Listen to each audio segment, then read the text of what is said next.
नमस्कार दोस्तों, मैं विकास कुमार खरगा आप सबों के समक्ष जीवन में बेहतर संघर्ष करने के लिए प्रेरित कुछ महत्वपूर्ण चीज होते हैं।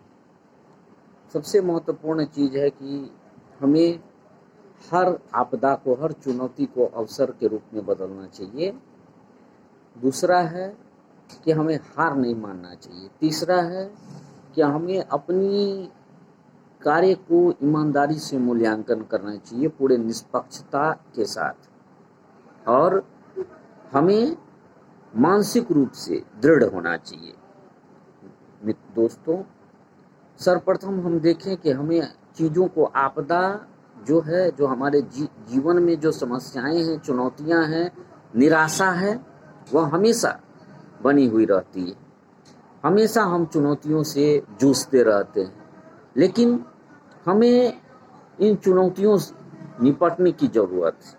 और इसके लिए हार मान लेना या स्थितियों के सामने में घुटने टेक देना बिल्कुल ही गलत है, और इससे हमारी प्रगति बिल्कुल रुक जाती है। इसका प्रत्यक्ष प्रमाण हम देखते हैं डॉक्टर APJ अब्दुल कलाम, जिन्होंने पेपर बेच करके अपने जीवन को एक महान उदाहरण के रूप में प्रस्तुत किया और मिसाइल मैन से लेकर के भारत के राष्ट्रपति जैसे महत्वपूर्ण पद को सुशोभित किया। दोस्तों, उसी प्रकार हम देख रहे हैं कि देश के लोकप्रिय और प्रधानमंत्री स्वर्गीय अटल बिहारी वाजपेयी 40 वर्षों के राजनीतिक संघर्षों के उपरांत घुटने नहीं टेके और अंततः उन्हें सफलता मिली और वह देश के जनप्रिय प्रधानमंत्री बने और देश की आकांक्षा और इच्छाओं को पूर्ति किया।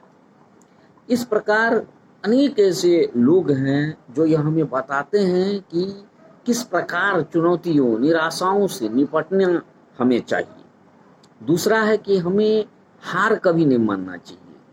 हम जीवन में असफल होते हैं, गिरते हैं, हम लगातार असफल होते हैं, लेकिन रुकना नहीं चाहिए। रुकना, थकना हमारी प्रगति को अवरुद्ध करता है। हमें हर हाल में आगे बढ़ना है और 84 लाख योनि में जो हम मनुष्य के रूप में जन्म लिए हैं, उसके जीवन को सार्थक करना है। हमारे समक्ष एक महान वैज्ञानिक स्टीफन हॉकिंस उदाहरण है, जिन्होंने व्हील चेयर पर बैठकर, जिन्हें बचपन में डॉक्टर ने कहा था कि यह लड़का अब ज्यादा दिन जीवित नहीं रहेगा, उसने इन चीजों को झुठला दिया और ब्रह्मांड के वैज्ञानिक बने। उन्होंने जो उदाहरण प्रस्तुत किया वह बताता है कि जीवन में यदि व्यक्ति चाहे, उसके अंदर इच्छा शक्ति है, तो वह कुछ भी कर सकता है। वह उन ऊंचाइयों को छू सकता है जो उसके अंदर की शक्ति को मजबूत करता रहेगा।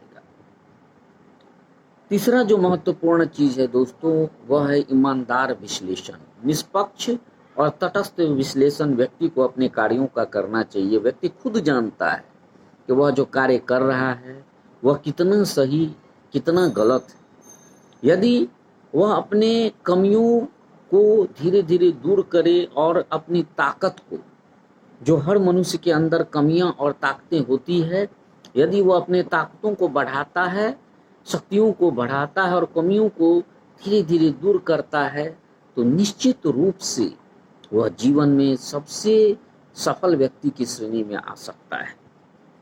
इसीलिए अगर हम अपने कार्यों का मूल्यांकन निष्पक्षता और तटस्थता से करें तो हम निश्चित रूप से आगे बढ़ सकते हैं।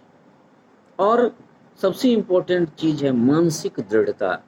दोस्तों, सबसे महत्वपूर्ण चीज है मानसिक दृढ़ता। याद रखिए, जब तक आप मानसिक रूप से मजबूत नहीं होंगे, तब तक आप किसी भी चुनौतियों का सामना उतनी सुदृढ़ता से नहीं कर सकते।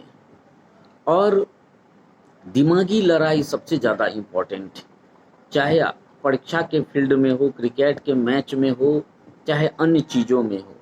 आपको मानसिक रूप से दृढ़ होना निश्चित रूप से जरूरी है। आप जितनी अधिक मजबूत होंगे, धैर्यशाली होंगे, जितनी ज़्यादा मानसिक ताकत आपके अंदर होगी, उतनी अधिक सफलता आपके करीब होगी। इसके अलावा हम देखते हैं कि हमें समय प्रबंधन बिल्कुल ही करना चाहिए। समय पर सारा कार्य करने से और अपने कार्यों का निष्पादन उचित तरीके से करने से सफलता हम लोगों के बेहद करीब होती है। इसीलिए हम देखते हैं कि कोई भी क्षेत्र में समय का सदुपयोग बिल्कुल करना चाहिए। यह पैसे से अधिक मूल्यवान है। जीवन में हर चीज का एक लिमिटेशन है और यदि हम अपने कार्यों को रणनीतिक रूप से एक ससमय करते हैं तो हमारी सफलता बिल्कुल ही सुनिश्चित है। इस तरह हम देखते हैं कि यदि जीवन में सफल होना है तो धैर्य के साथ बिना रुके बिना थके हमें आगे बढ़ते रहना चाहिए, अपना मूल्यांकन करना चाहिए। निश्चित रूप से सफलता हमारे काफी करीब होगी। शुभकामना है दोस्तों।